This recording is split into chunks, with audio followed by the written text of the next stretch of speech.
this angle work for everybody? Hey yos, so I thought it was finally time, just maybe, to talk about the books I have read in 2020. A revolutionary concept, I know. Haven't read much. I will talk about the 10 books I've read so far this year.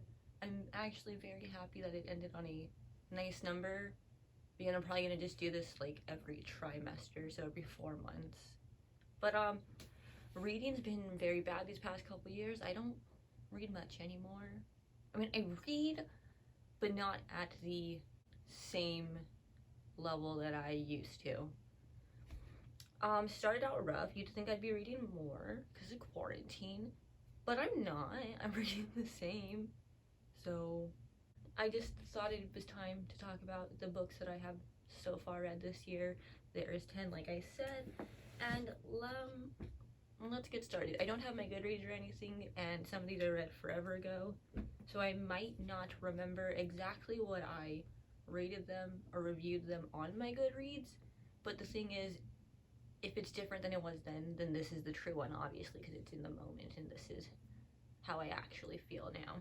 So the first thing I read is The Trials of Apollo by Rick Riordan, The Tyrant's Tomb, which is book 4 in the Trials of Apollo series.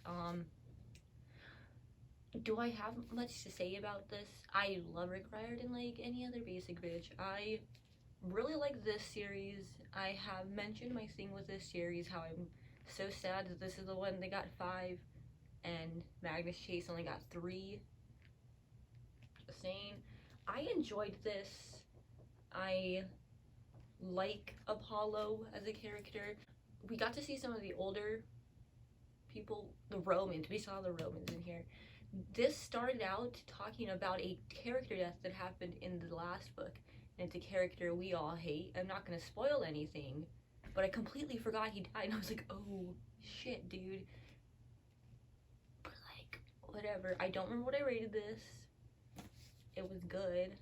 I might have given it a 5 because I'm like just a Rick Riordan trash. Next, I have Coraline, the graphic novel, the original story by Neil Gaiman. This is adapted and illustrated by P. Craig Russell. Ooh, winner of the Harvey and Eisner Awards? What else does he have? So, hi, Coraline is my favorite story of all time. Not favorite book, not favorite movie, favorite story. Everything about it is my favorite. I love it. I love it. It's just everything. Love Neil Gaiman, obviously. I've read the original story, watched the movie, saw that there was a graphic novel version, and I wanted it forever. Finally got it. I think it was like a gift for something. I don't know if it was like Christmas, maybe. Anyway, I was really excited to read it in this art form. I have some issues. I didn't love the art style. Sorry, I don't know if this is the same guy who does illustrations for other Wonder Woman. I know there's one and I can't remember his name. Doug? Is it Doug? Doug something. I wasn't the biggest fan of it in this art form. Maybe it's just because of the way I see the characters because of the movie, but like I think I gave it like a 2.53 because the source material is great. I just didn't like this adaptation. In case you did not know, I read a lot of Stephen King. Don't love a lot of Stephen King, but I tried to read like one of his books, novels, short stories, collection, something a month. I've been doing this for the past since like 2018-ish, when I realized that I hadn't really read a lot of him, despite like, because my mom loves him. She has all of his stuff, whatever. She just bought the new one that just came out. My first Stephen King of the year, it was Cycle of the Werewolf, which is a short story, but I liked it in here because it's there were cool illustrations, or not. Yeah, there's cool illustrations. This is the newer edition that just came out, more recent. I don't know if the old one has pictures also, but I enjoyed it for that aspect. I'm gonna be honest, I don't love werewolf stories. I don't love it. Jacob is the worst part of Twilight. Hold on. we're getting finally Edward's perspective. Oh, Stephenie Meyer, she's given us what we want. I have questions. Hold on. If you can answer this, anybody out there, if you're watching this, is this book Edward's point of view from the first book, and we're gonna have like 3 more for the rest of the series, or is this sort of just chronicling points and bits of his perspective from the entire series? Does anyone know this? Can someone help me out? Anyway, back to this. I don't have much to say about this.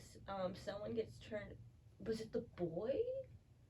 No. There's a monster. They don't understand that it's a werewolf. I don't give you guys actual plots, but I'm gonna try my diddly darn best. There's a monster. It's somebody you wouldn't expect it to be.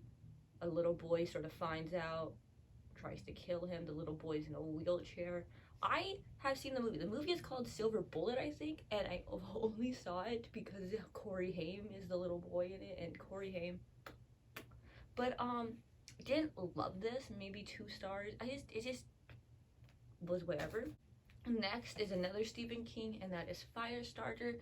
So I've decided, I have realized Stephen King's newer works are kind of shit, which is crazy because you think the old shit back here with, you know, even more blatant racism and homophobia and sexism would be worse, but like the writing's so much better, and I feel like his newer stuff is just a lot of his old stuff recycled. Sue me. But this, again, watch the movie.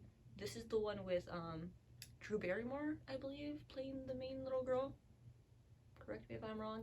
Love that. This is about a little girl who was born from parents who got like these test experiments done to them, supposed to give everybody like weird powers or something. And she ends up having pyrokinesis, sets fires with her mind. They're on the run, the family. The mother was murdered. It's her and the father running around trying to just find safety. And I don't want to spoil anything, so I don't know what to spoil and what's not. But this was fine. I think it was about a 3-ish stars. I would have enjoyed it more if it went more into, because in the latter half, it's very like lab scientific and mind shit. I would have enjoyed it if it went more into a science-y thing, like more science fiction than the normal or whatever it was. But it was alright. It was alright. Next, I don't have my copy with me, so we're gonna hopefully put it up here, but that was Still Life with Tornado by A.S. King. A.S. King is one of my favorite young adult authors. I think she's great. This is one of the ones that I have yet to read from her. Still have a few I need to find and make my way through. But this was basically about a 16-year-old girl who does art, and something happens to her at school that sort of outcasts her from her group and her friends and just everybody is there, and she doesn't feel like she belongs, and she started questioning the point in anything. Why make art? Why go to school? She starts ditching school. She starts hanging out in random places with random people, and A.S. King writes fantastical realism, and it got weird like most of her stories do, where she basically meets herself at different points in her life. So there's a past her, there's a few future hers, and they basically are like trying to help her find the point in which things changed for her, or why her life is a certain way, just things that she needs to figure out about herself. And it's told in current time, in flashbacks, and she is dealing with some mental issues, anxiety, depression. This one was a tough one to read from her, and my thing with A.S. King is, usually when I read her books, the reason I think I love her and the story so much is they find me at the right time. So when I read Ask the Passengers, that was in a time when I was like, had just barely come out like openly out, like just everywhere in general. And I read that, and that was about that, and I was like, wow. And then when I read Gloria Ryan's Future the History, like same thing. And so I have given almost all of her novels like 5 stars, I believe. And reading this, I was like, this is solid 4, that's fine, like I love this.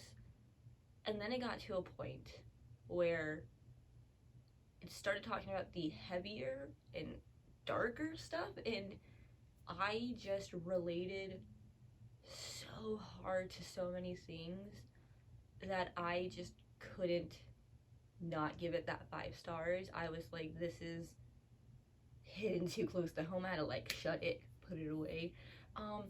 There is a line in there I wish I had. My girlfriend has my copy because she wanted to read it, and I'm just forcing her to read all my favorite books and like things that I love.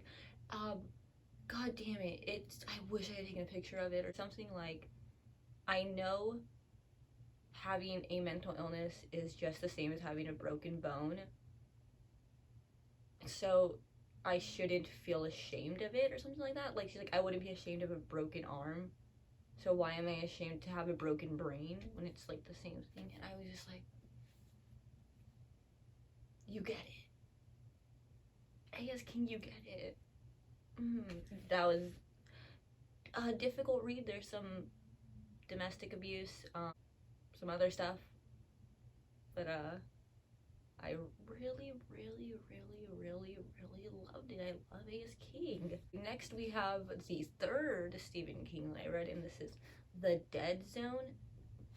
This is about a man, when he was a boy, had a little accident with his head, as much happened. He's a young man, I don't know what's spoiler or not, but he has another accident, which puts him in a coma for like 2-3 years, what is it, something like that. And he basically comes out of that with like psychic-esque abilities and stuff, and it sort of, he tries to help people in slight ways, but people are kind of scared of it and skeptical of it. And then he helps in a bigger picture with a man who is murdering women. So this is what this is what I'm saying when a lot of his older or newer novels are just like rewritten and stolen ideas from his older books. This reminded me of in the Mr. Mercedes trilogy, when the murder dude comes out of his like coma and all that shit with like the supernatural powers and blah blah blah, and like the cop stuff. Like, it's just all the same bullshit to me. But this one is one of the ones that has let's see racism, homophobia, like always, it's in there. This had the worst, absolute worst representation of his woman characters and female characters that are just awful. Like, that's my thing with him. He puts these things in his stories that are very sensitive, and I'm like, why are you doing this? Like, what is the point? I don't want to hear a man writing about this, especially a man like you who doesn't have the best track record with just dealing with anybody that isn't just a white, straight, hetero, middle-aged man.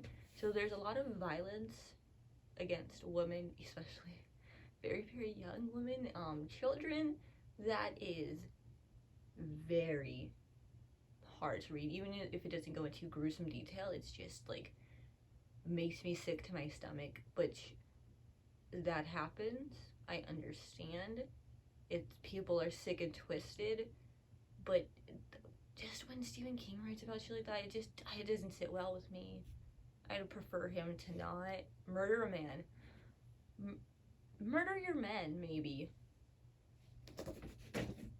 That's my fault about that. This I got 2-3 stars. I don't fucking know. Next, I read my first 2020. Hold on. Yes. Next, I read my first 2020 release of the year, and that is Infinity Sun by Adam Silvera. I personally love Adam Silvera. I read all of his novels. Great, openly queer man who writes queer stories always dealing with mental illness aspects and other things, and I'm like, yes, King, get it. This is his fantasy novel that he has wanted to write for his whole life, and you know what, I commend him for it. I'm proud of him. I'm very happy he got to do this. Let's talk about it though. Let's discuss a little bit. So this is about twins who live in a world where certain people are born into powers and other people can do things and take from magical beings to get powers, and that's very looked down upon. And one of the twins is very, very quiet, doesn't really have desire to be anything bigger. He just really loves dragons. He loves his little job. He just kind of wants to live a quiet life where he can have his small victories, and that is the gay one as well. And then the other brother has like a YouTube channel, a blog. He wants fame. He wants to just talk about all these, I forget what they're called. What are the people who have the power things called? He basically just like talks about them, and he wants powers. He wants to be like a superhero. He wants to like be bigger than his circumstances or what he is. And they're plagued by a few things, like the death of their father and how certain things failed for them. And it was interesting here. I'm gonna be honest, I don't like YA fantasy. I just don't. I never have. There's a few that I'm like into, but you ain't gonna ever see me reading Cassandra Clare in my life. I did this just for Adam. This was like a 2.5, 3 stars. I feel like a little bit of the world and the things, it was very easy to follow, but I feel like a lot of it wasn't the most fleshed out. I also think there was a little bit of like a pacing issue with things, a little too obvious with things. I wasn't just sold all the way, but I do love him for it. There's gonna be more, obviously, because you can't just have one fantasy that I'm gonna just have to read because I've already read all of Adam's books and I can't stop now. But it was aight. Next we have my 4th Stephen King, and that is Cujo. This is about a rabid dog who goes on a murder spree and holds a woman and a son captive in their car for a few days. And it's just about that in the town, Castle Rock, like all of his books. So here's the thing, I never really saw myself reading this book back in the olden days. I watched the movie very many times, and here's the thing, hold on. So I have seen the movie many times in my life, so I knew the outcome, and I was like, okay, stressful, but I don't have to be worried because I know what's gonna happen. I know who survives. Not quite in the book. And I was like, did I remember the movie wrong? Did that not happen that way? Well, I'm like, when was the last time I saw the movie? And I was like, excuse me? But okay, surface level, that's what it's about. It goes a little deeper. It's about that woman and her son, and she has an affair with a man, and how that sort of disrupts her marriage and the family. The son's plagued by a monster in his closet. There's the family that owns the dog, and the wife wants to leave her mentally abusive, also physically, I believe, abusive husband. She doesn't want her son to turn out like him. She takes him off to her sisters who are like more wealthier, and she wants him to be like him, but then she learns stuff and all these things. And honestly, like, this isn't one of my favorite of his like stories. Like, I never loved the movie, but like from the 4 that I've read so far, this is my favorite. This is a 4 stars. I love animals, man. Even if they're rabid and murdering people, like I love my books where a main character is an animal. You know, one of my favorite books of all time, the main character is a mouse.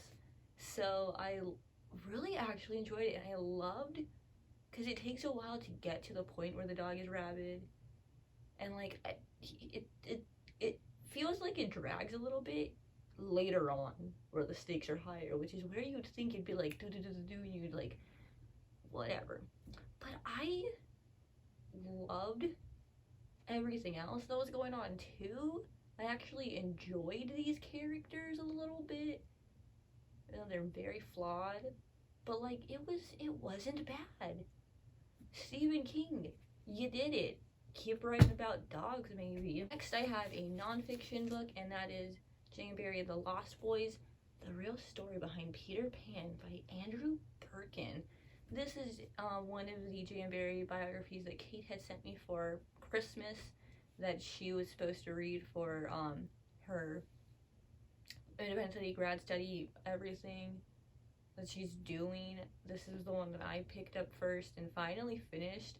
It was one of the things where I picked it up and I read like a third of it in January, and then read the other third in March, and then what month are we in? Okay, yeah, and then in April I finally was like, I need to finish that so I can actually read Peter Pan, or reread Peter Pan. And whoa, I learned so much. So let me just pull up the final book, Peter Pan. Look at that. This is my newer edition that I wanted to annotate, and oh boy, so many things from this. So I don't want to hold these. Can we just do I have to keep holding them? Whatever. So before going into this, the only thing I knew about J.M. Barrie was that he donated the proceeds of Peter Pan to a children's hospital in like England or London or something like that. I always get confused because it just says something about UK. I don't even know. I always get confused because he's Scottish, but he lived in like England or something. London. What the fuck are, I don't fucking know European countries. I don't know the UK. Okay, but I only knew that, and that there was a weird thing, like now after reading this and talking to Kate, the right word is controversial. He was a controversial man, but I didn't know the extent of that before going into this. And basically this biography, I'm putting this one down, this biography it's about his life, but it's more so his life surrounding the Davies boys, who is basically where Barrie got his inspiration for Peter Pan. Everything's sort of based on those boys and his experiences with them. And it's interesting to see his life. It's interesting to see the history around his life. Like, war goes on in here. The First World War happened, and some of those boys got to go off to that. That's later on, though, because, you know, I don't fucking know timeline. It's interesting to see him with other authors too, or hear like, they don't really talk much in depth, but like sometimes he'll talk about like, oh, I was writing a letter for this, and H.G. Wells was there. Also, the Davies boys, the mother, I believe, is a Du Maurier. I don't know how to pronounce that, but I correct me if I'm wrong. I should have looked this up, but I think Daphne Du Maurier may be the same family. She is the woman who wrote Rebecca. Very good book. Enjoyed it. Anyway, this left me a little confused. Basically, J.M. Barrie. Okay, let me start this over. Basically, a lot of people have mixed feelings about him because of his love for children.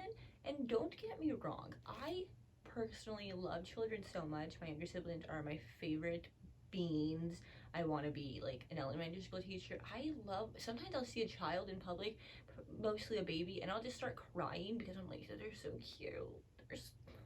So like, I get it. But his was a little creepy because he did like befriend these children. Most children, especially the Davies boys, he sort of like fought his way into their lives through the mother that he got very close to, and then he sort of just bought their love.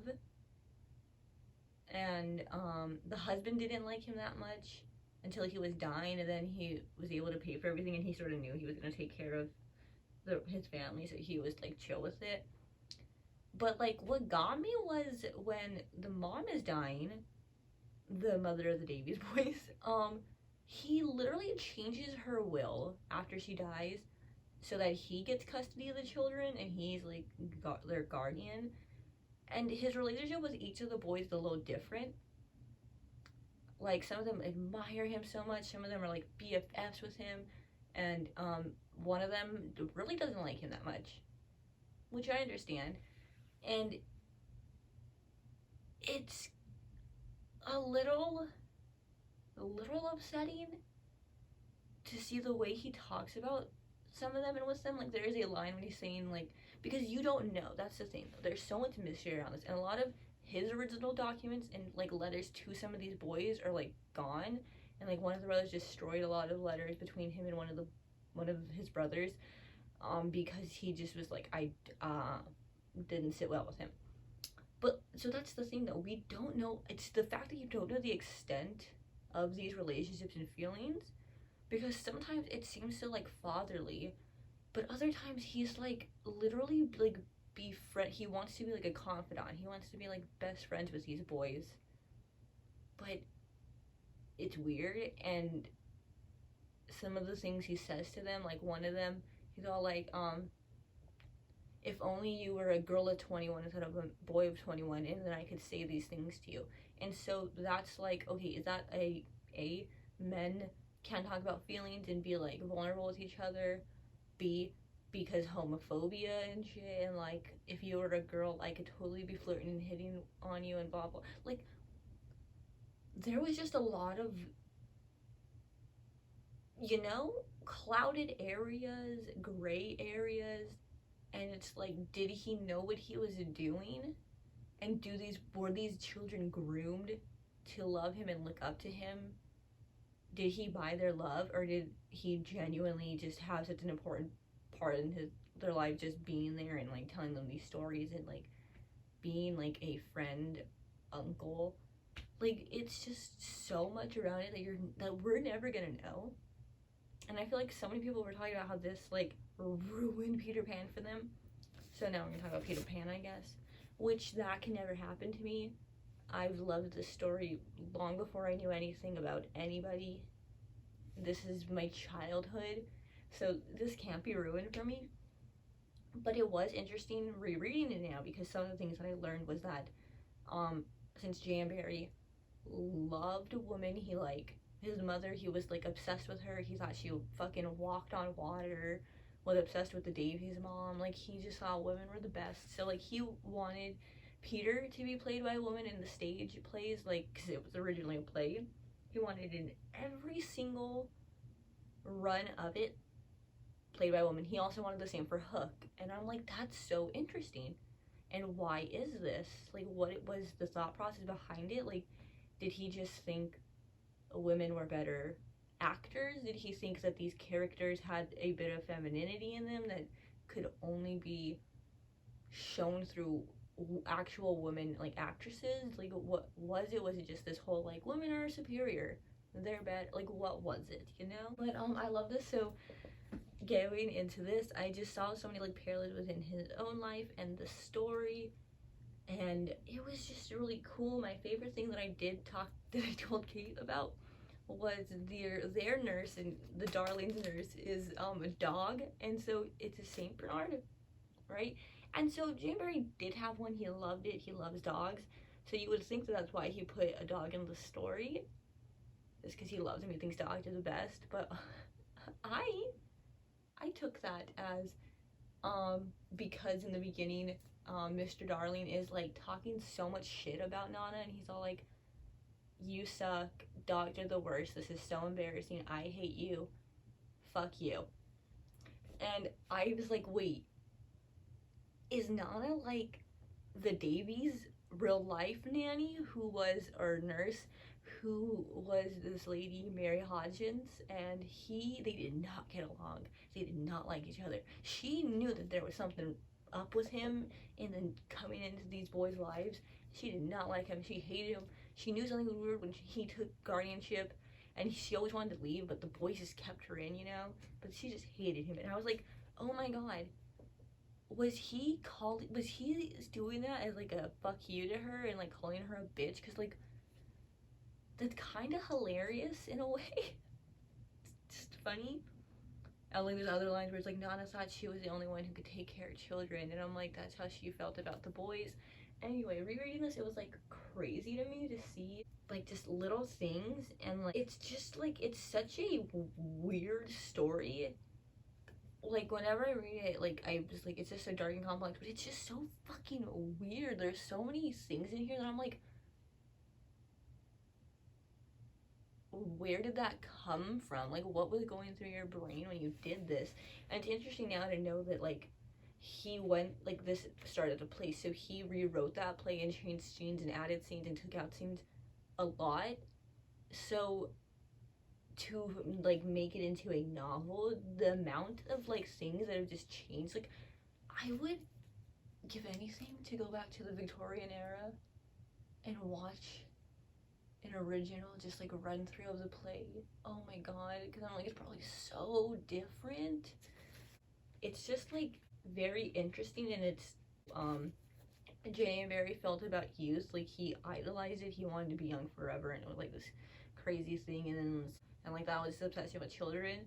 And to know that Hook is James Hook, and that's James Barrie, to know that like that is like his namesake, and to see the way he is with Peter and like the Lost Boys, it's like, is it this jealousy?